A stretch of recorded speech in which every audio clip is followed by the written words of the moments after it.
Hello, everybody. Let me move that over a bit. I am going to do a simpler video today. It's going to be on the qualities that comprise a gynarchist, or the qualities of a gynarchist. Because jeez, fucking hell, man. Anyways, because I connect with people from my community, I talk with a lot of different individuals, I have developed experience and a certain schema as a result of that. And so, what I have learned is that gynarchists have very particular qualities that distinguish them from the rest of the population, or at least distinguish them enough for most of the people in a population. And when you can identify somebody as a gynarchist, it becomes a question then of, uh, okay, well, great, what do you do? And of course, that is a different topic on a different video related to coordination. But if you are, just starting out and you're trying to locate or find these people because you want to connect with them, here are the qualities that I have often found when it comes to a gynarchist. The first is all gynarchists want peace. There's no exception. I have never met a gynarchist that wanted to torture or kill men or women or anything like that. There is simply the way that they are, the way that the community is. I just don't see it. Excuse me. I have never in my time observed somebody who advocated for that as a general policy, or wanted to distill that somehow into their political writings or works. If it was done, I could go into that later, but I kind of don't want to at the present moment. But there are certain individuals I have met who are capable of demonstrating violence or using violent rhetoric or language, but that doesn't mean that they themselves are always violent.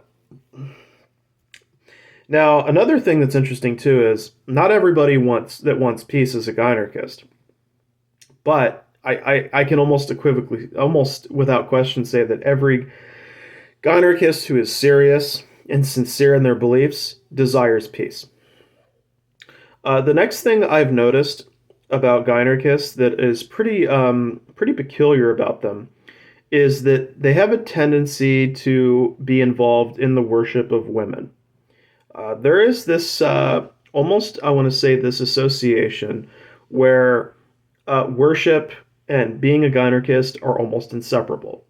Now, I personally am non-religious. I'm non-spiritual, but I have noticed this trend among them where it almost seems as if one cannot exist without the other in their mental wiring and framework.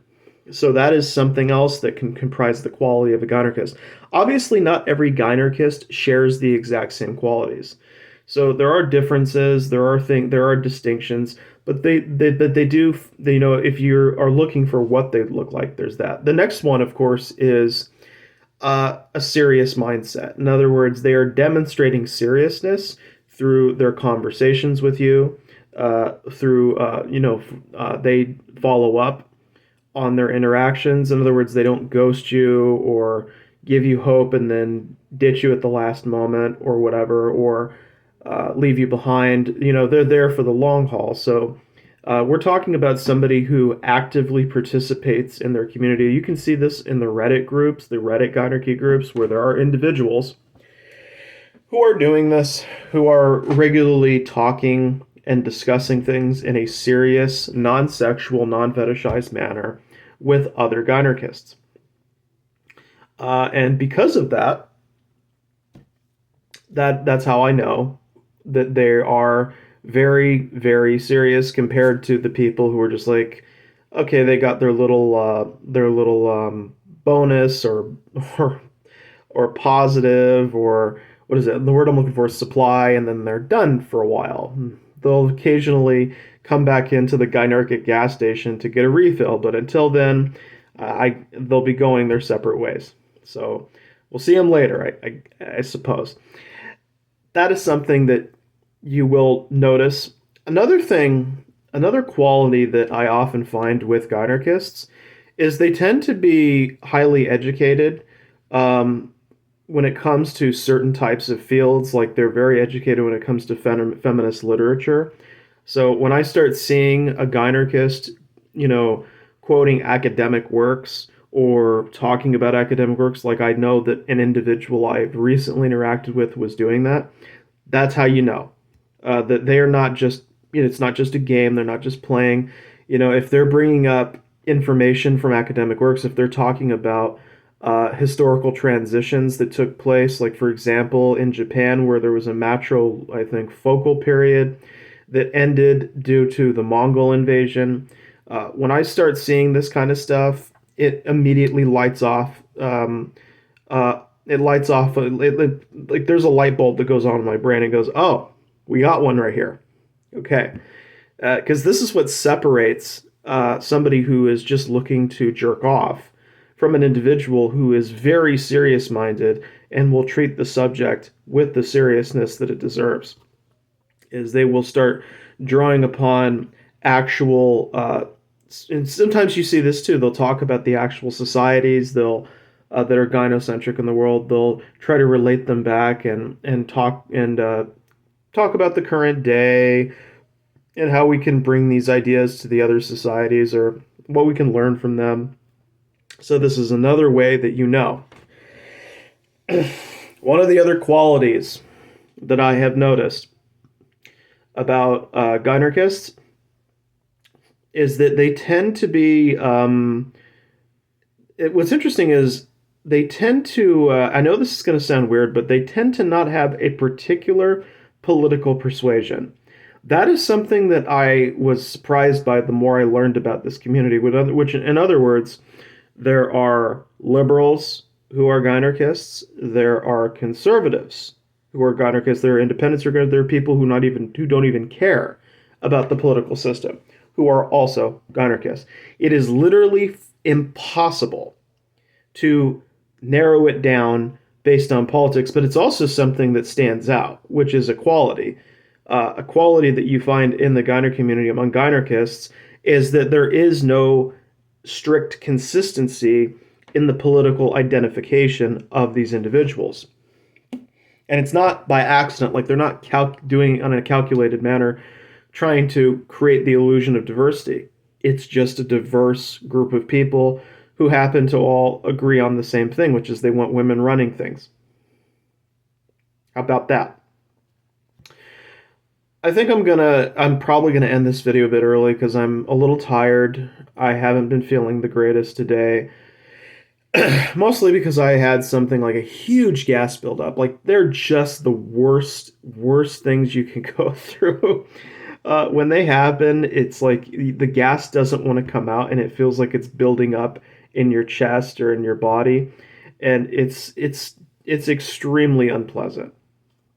But getting back to this, another thing about gynarchists that is very some kind of quality that unifies these people is not only the desire to have women running things, but these individuals will often be either speaking for somebody or they'll be acting out somebody else's orders. So if I talk with a gynarchist and they're just like talking about the thoughts and ideas, that's one thing. But when I start finding out that, oh, it's the domina who wants them to write or do something, or they're doing something on behalf of their wife that relates to the community. If I see this a lot, where a lot of gynarchists have this tendency to believe that they need to strictly follow what the women in their lives want, or to find a woman who has aspirations or shares the same aspirations they do. So there seems to be this kind of, and it's not a wholesale trend. Obviously, you have exceptions. I'm one of them.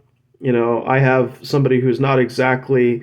I don't want to say they're kind of, they're not. I don't know if they're the word enthusiastic support would quite cover it, but they at least are supportive of me expressing myself in these videos and talking about topics related to gynarchy and so on. Whereas other women just want men to shut the fuck up and let the woman do the work, take the credit. And I do see that in a lot of gynarchists. They're like, well, you know, we just need to do what the women want or what the girls want. We need to push forward in that direction and take after the direction that they give us. So I do see that. I acknowledge that that's a phenomenon. Obviously, that is not for everybody, but it happens with so many of them, and I see it so often that it's unmistakable. You cannot separate the family unit that the gynarchist feels attracted to from their politics. Like their gynarchic politics and their household politics are almost the same thing. Like what they want for society is what they want in a relationship, which is something that I definitely am still fascinated by. I think it's an interesting phenomenon that what we see on the family level, the individual level, is translated to other arenas of life. Like it's not enough for the gynarchist to be like, okay, let's just have the family thing. They really genuinely believe that it's not just good for them, but it's good for everybody. Um, so that's part of it. Now, obviously, the last quality that you might notice is a lot of gynarchists are either misandrists or they are very critical of the behavior and leadership of men. I have never met a gynarchist that loved men or really cared about men to the extent where they were not willing to talk about all the problems that men have and all of the heartache and the trouble that they have caused. It just doesn't happen. For the most part, what I've come to find is they talk about the piss poor leadership. Some of them will mention stuff about the planet being uninhabitable. They'll talk about all the wars. You name a fucked up problem that men invented, and you're going to find gynarchists talking about it because they don't like the environment that male leadership has forced upon the rest of us, unfortunately. That is what they're motivated to change. And so naturally, if you're going to be for peace, at least with the gynarchists, it also involves being against male leadership. In fact, some of these gynarchists will take this one step further. It's not just about booting these men out of power and installing women and having women run communities and governments and businesses. Some of them don't even want to have male dominated expressions in media or elsewhere. And so it's all along a gradient, but it does, like when I read this stuff, when I latch on, I read, okay, you don't like what males leaders are doing, and then you have all these different examples. Maybe you bring up the crime statistics, be covering the differences between men and women, where women commit crime more, where men commit crime more. So, in other words, a lot of what gynarchists believe is actually not even all that opinionated. It's more empirically based. That's the funny thing, is that people on the outside in might think we're crazy. But when you've studied statistics, especially criminal statistics, and you've also taken a look and you've done research into women's leadership, you take a look at what the men have done throughout history, I swear you will never find a woman who did something worse than what Hitler did or any of the other major male dictators. They simply can't do it. What they try to do instead, and I addressed it in the previous set of videos, is they try to make it seem like the queens in those societies wage more war than men, therefore they're worse, right? Of course, that also leaves out the problem, which is, okay, what did each of these dictators do during their time? How bad was their leadership?